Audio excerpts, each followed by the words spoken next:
Pessoal, eu não sei se vocês já ouviram a célebre frase: há algo de podre no reino da Dinamarca.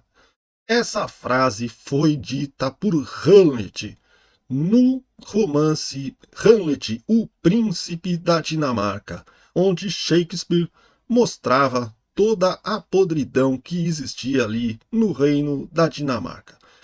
Agora, atualmente, nós estamos vivendo uma coisa similar, pois ali na Globo News, por mais surreal que pareça, eles começaram a mostrar a podridão que existe no reino do governo Lula e do STF. Pois é, pessoal, parece mentira, mas hoje a Globo News acusou o governo de ser fraco e de estar sendo humilhado pelo Congresso Nacional. E você acha que isso é pouco? Não, eles ainda pioraram mais a situação e afirmaram que Lula tem uma relação promíscua com o STF. Tudo isso rolou hoje na Globo News, pessoal.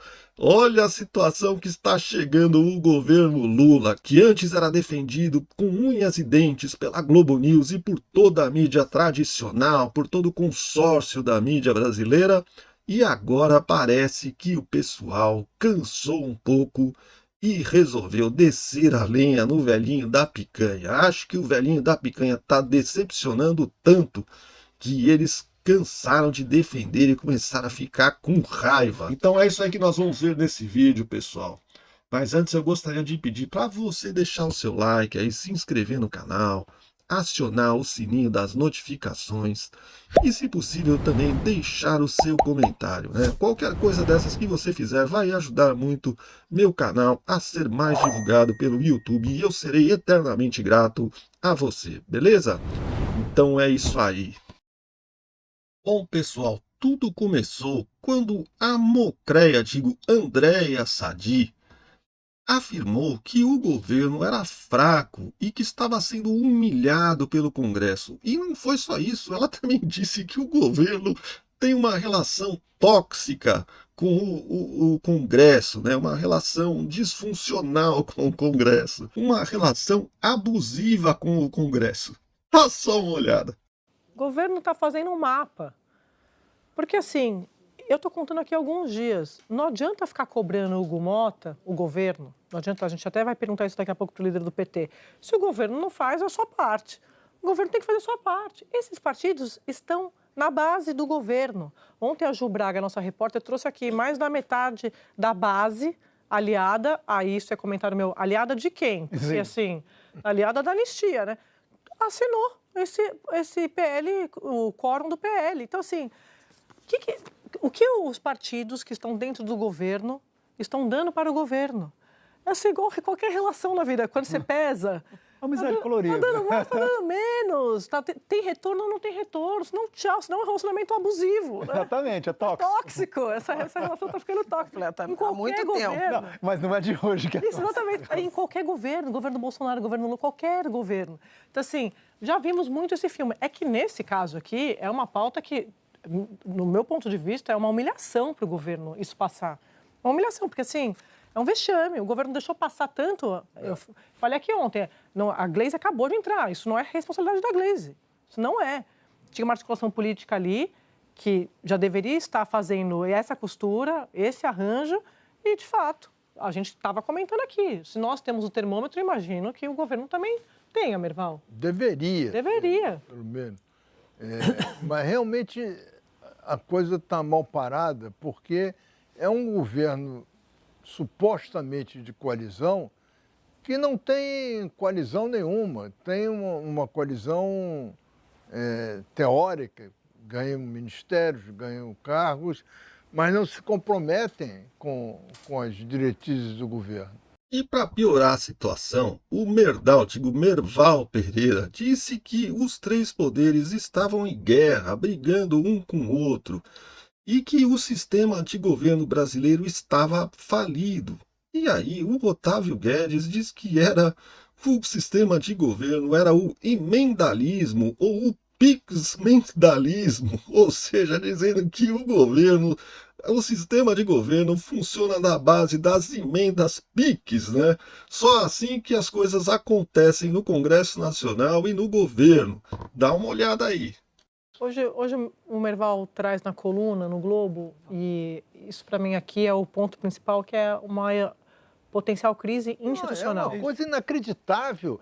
Você tem hoje 3 poderes, um contra o outro contra um. É inacreditável. Alguma coisa vai ter que ser feita para reorganizar esse sistema brasileiro, porque está falido, está falido. Não tem como governar um país, e não é de esquerda nem de direita. Não. Ninguém, você veja, o Bolsonaro teve que entregar para o Congresso. Parte do governo dele inteiro, né? Os últimos 2 anos do governo dele foram feitos pelo Ciro Nogueira e pelo Arthur Lira. O Lula está com uma boa vontade, uma condescendência com o Congresso que nunca teve, porque não pode ser de outra maneira. Como é que vai governar? Não, eu acho que Está errado. a gente não sabe definir qual é o sistema de governo atual do Brasil. Se é presidencialismo de coalizão. É o emendalismo de coalizão. É o parlamentar, é o pix-mentarismo. Pix-mentalismo. O Lula, por exemplo, está com um papel quase de presidente no semipresidencialismo. Ele tem um papel no exterior, então, mas no dia a dia ele está amarrado. E aí, pessoal, a coisa foi piorando cada vez mais. E aí, Andréa Sadi acusou o governo de, por ser fraco e não ter base de apoio no Congresso Nacional, termina apelando sempre para o STF. E aí a política acaba, né? Não existe mais política no governo, sim uma relação promíscua com o STF. E foi exatamente isso que o Merval Pereira afirmou. Ele disse que o Lula escolheu ter essa relação com o STF e que essa relação é uma relação promíscua.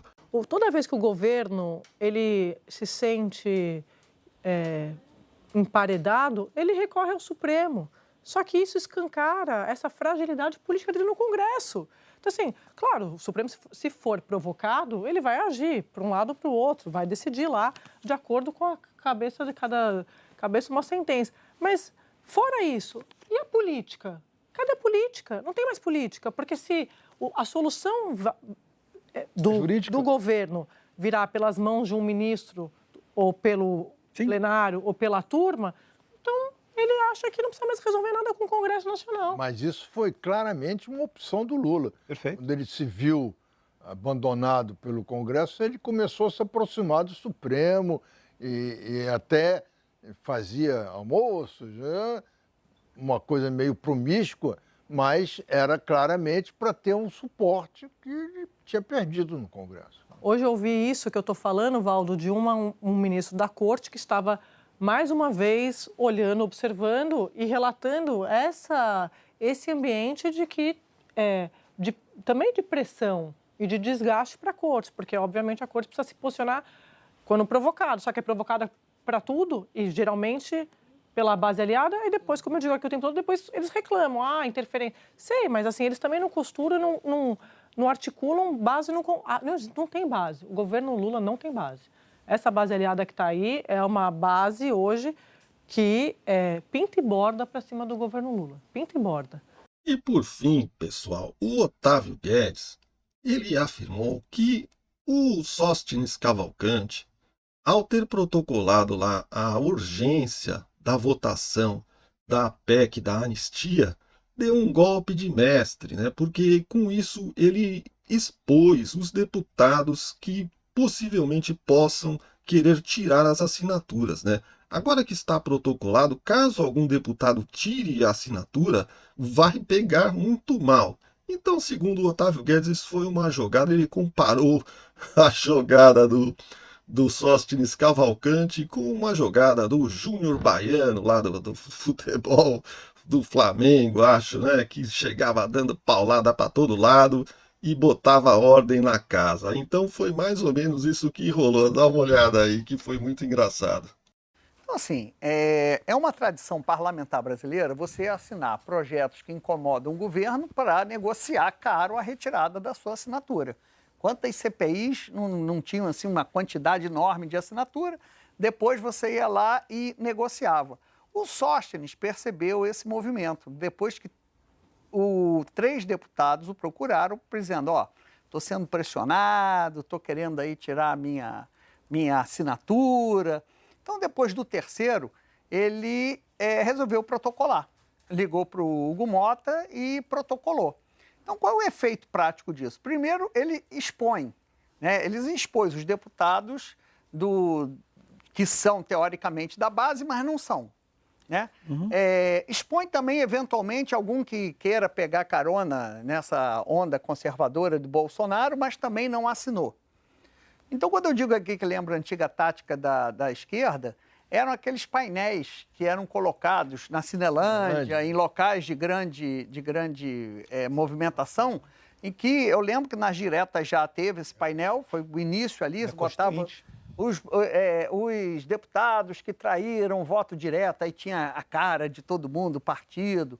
Depois isso não parou mais, no colégio eleitoral quem estava apoiando Maluf, e por aí ia.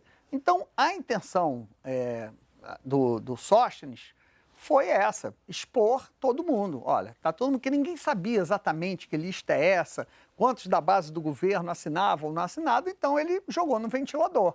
Botou agora e constrangeu, né? Quem assinou e quem não assinou. Então, agora, até bom que fica mais claro para o governo saber como é que vai lidar com essa falsa base. E é uma iniciativa que eu chamei o Sóstenes de um estilo júnior baiano. Né? Ele sai dando pontapé, que é completamente diferente do antecessor. Ele me ligou e protestou. Disse que não é Júnior Baiano, porque ele é vascaíno. Então, passo a chamá-lo de Roberto Dinamite. Horas é Roberto, não, nem vem. Orlando Lelé. Orlando Lelé. Pela ordem. Não, Roberto não, Dinamite pelo amor de Deus. Olha, Flávio pediu vistas. Diante do pedido de vistas Não, tem lugar de fala, eu sou vascaína. Eu, como presidente da turma, vou suspender essa sessão. Então, mantém como Júnior Baiano ou passa a ser de vista por 90 dias. Então, pessoal, é surreal a gente ver o que está acontecendo, né? Até a Globo News, que era a defensora ferronha do governo Lula, que dava um jeito de passar pano para tudo que acontecia, para todas as atitudes ali do governo Lula, para todas as atitudes do STF, né? Agora, acho que está chegando num ponto que eles estão tendo que admitir que há algo de muito podre no reino do governo Lula, né? Há algo de muito podre no regime Supremo PT, que vem governando o Brasil desde 2023, né? Quando o Lula foi eleito ali no final de 2022. E aí virou essa bandalheira generalizada, né? O Lula falou que não ia acabar com as emendas secretas, né? Ele piorou, agora virou uma promiscuidade total. Só se aprova alguma coisa na base das emendas. É assim que está rolando, né? E quando o governo não consegue aprovar, ele recorre ao STF, né? Que judicializa tudo. Aí diz que qualquer lei que o governo, por exemplo, o governo teve alguma lei no Congresso que foi aprovada e que o governo não gostou. Aí ele recorre ao STF, o STF vai lá e diz que é inconstitucional aquela lei, né? Ou então o governo quer que seja aprovada alguma coisa que o Congresso não está querendo votar, o STF vai lá e decide em favor daquela coisa que o governo quer. Então virou uma promiscuidade generalizada e o sistema está completamente corrompido. Mas era de se esperar, né? Afinal, botaram o cara que patrocinou, que estava à frente do maior escândalo de corrupção que já existiu na face da Terra, para governar novamente o país. O que vocês esperavam que ia acontecer? Vocês acharam que fosse ser um governo bom? Um governo que ia cuidar do Brasil, que ia combater a corrupção, que ia fazer as coisas certinhas? É muita ingenuidade querer achar que o Lula vai fazer as coisas direito, né? Pera aí, gente, ninguém é idiota, né? Mas é isso aí, pessoal. Então, se vocês gostaram do vídeo, deixa o seu like aí, se inscreva no canal, aciona o sininho das notificações e deixa o seu comentário aí. Como é que você tá achando o governo Lula? O governo está bom, está ruim? Como é que tá para você aí? As coisas melhoraram? Você está progredindo? Ou as coisas estão caras, estão difíceis? Está cada vez mais difícil de viver, de pagar as contas? O salário acaba antes do mês? Como é que está a situação aí? Deixa o seu comentário aí e vamos trocar uma ideia aí nos comentários, beleza? Então é isso aí, pessoal. Obrigado por terem visto o vídeo até o final. Um grande abraço, tudo de bom e que Deus salve o nosso país.